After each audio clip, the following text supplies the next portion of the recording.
Well, let me ask you guys something. Virtual reality to train students in an operating room to do a heart catheterization or a pacemaker implantation or heart surgery.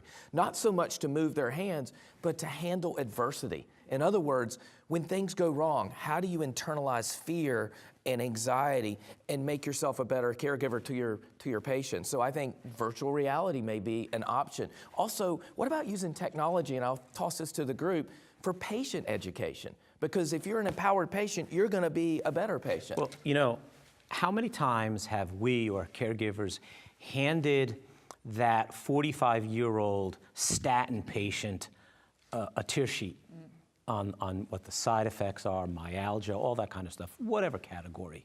And in my experience, it's always written for the 5th grader, right? It's the pharma standard is 5th grade education. Well, no 5th grader takes that med, number one. Number two, sometimes it's a PhD Stanford engineer who's taking it, and sometimes it's a mom in Alabama. We can customize this information using technology to probably 4 or 5 prototypes and make it so much more resonant. So just the application of technology in something as simple as communicating with our patients, I think, is intrinsically disruptive. And you know, we're actually doing this in our group, and one of the things that excites me in the market today is Allscripts' acquisition of HealthGrid. They're a patient engagement solution we're using in our practice, and we're texting patients. You're turning 40 years old, happy birthday, guess what? Let me tell you a little bit about a mammogram and why you should come in and get one with Dr. Nayyar. So let me just chime in on that, because you said something very interesting. You said happy birthday. Happy birthday. Boy, God forbid pharma engages in a dialogue.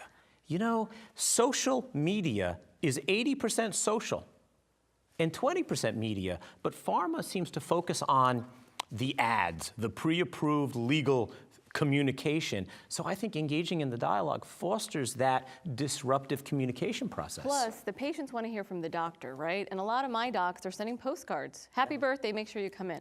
Is anyone getting those postcards? Anybody get those postcards? No, right? Where do I get it? My phone. I answer my texts, and right now, by the way, you can text your veterinarian, your dentist. Why not your doctor? But remember, it should be the medium is the message for the individual patient, for the N of 1.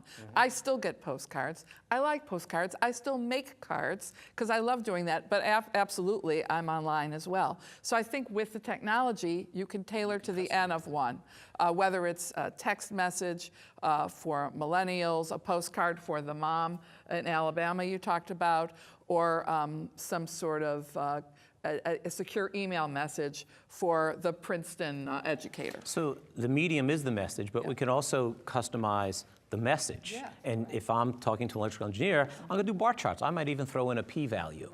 God, you know, that sacrosanct p-value. But that's where the EMR companies come in, right? That's where these legacy health systems come in and have an opportunity to disrupt with smaller startups that are connecting the dots the way they can, right? Allscripts got the EMR data. They know how old you are.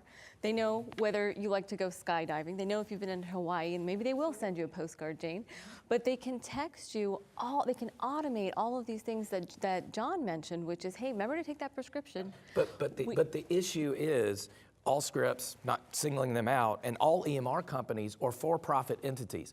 They're not going to do anything disruptive that doesn't put money in their executives' pockets. But they have the data, and They have it, everyone. but they're not necessarily going to use it in a way that we want them Pharma's to. no different. The providers are no Absolutely. different. The EMR companies are no different. We were promised universal electronic medical records, that interoperability, sharing of information, and each one of those EMRs have built themselves out separately in their own silos. Correct, and that's where the consumer comes in, and that's where the consumer has to be the one that connects the dots, gets their information, and then can share it with Dr. Nayyar, Dr. Campbell, Dr. Nosta.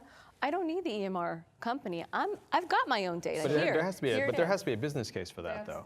I mean, and you know, as much as I would want that as a patient, you know, I look at it as, you know, who has the incentive, the financial incentive to enable that interoperability? There isn't a clear one today. Right. And I think we need to create that. I don't know how we do it. Legislated. It's the only way it's going to happen in the United States. I actually think it's simple. I think it's up to the consumer, right? The only thing that can be legislated is the portal. You're supposed to go to the portal. We know no one's going to the portal. We are texting, right? We are actually texting people their information now. We're texting them lab results. We're texting them their history. And you are the only one that has the incentive to to share that as the consumer. I don't think that there can be a legislation that will fix this. It is about connecting the patient and the doc and making it easy to get your data. But So let who me are the do one more go point on ahead, that, and yeah, then I'll let John go. But I would say that only comes about, the consumer demand for it will only come about when there's actual competition. And I think that's the key, because why would someone do that today, offer texting, offer videos, offer customized N-of-1 type of communications? Is because I want to attract more patients than my competitor. The problem today is that I don't think competition is that diverse. So I can, on certain docs, I can go from A to B, but for most, I just got A. I have no real choice. So there's no incentive for me to demand, hey, look, I'm only going to go to this one because they have texting. Right. This one does not. I think until that comes about, I don't think we're going to see as much consumer demand. Well, I do think she's right. Consumers have to drive this. Physicians have to drive this as advocates. But right now in the United States, Epic is the big player, and Epic is, in my opinion, one of the worst interfaces out there. And it's not done for the patient. It's not done for the doctor. You know what it's done for? It's designed to capture the maximum amount of billing possible for the hospital system. And that's why as payment changes market to market, we don't have national wide value-based payment yet, bundled payment, pay for performance. But in certain markets, we do. If you look in San Francisco, LA, parts of North Carolina, Miami. I'm in Philadelphia, 6 medical schools. You better believe we're going to be one of the last places where that happens. But we have seen where payment is aligned, physicians cottoning on to these new technologies, and patients have begun, because I track this stuff, begun to change doctors based on access to a portal that makes sense, email, and that's why we've seen the concierge movement amongst people who can afford it. But it's the payment stupid. Let me throw a question out that's related to this. You just hit the nail on the head. Hospital systems are motivated by payments and customers and that sort of stuff. Doctors care about patients, but still you have economic pressures. What about patient-reported outcomes? That's going to be a huge source of pressure for change and probably disruption as well. What do you guys think? Well, I wanted to just follow up on the whole thought here. So I wrote down, I think the 2 biggest disruptors are the geeks, the data scientists, because I really believe that those insights will be quite profound. But on the other side of that spectrum, I think it's going to be the moms and dads. I believe that the collective intelligence of patients and patient groups are smarter than the physician. I get pushed back on that, but talk to a mom or a dad who's got a kid with cancer. They know the labs, they know the medical history, they know the trials better than some of the oncologists. So I think that's going to be a very powerful empowerment. So the patient voice is going to be an extraordinary, look, it's Yelp.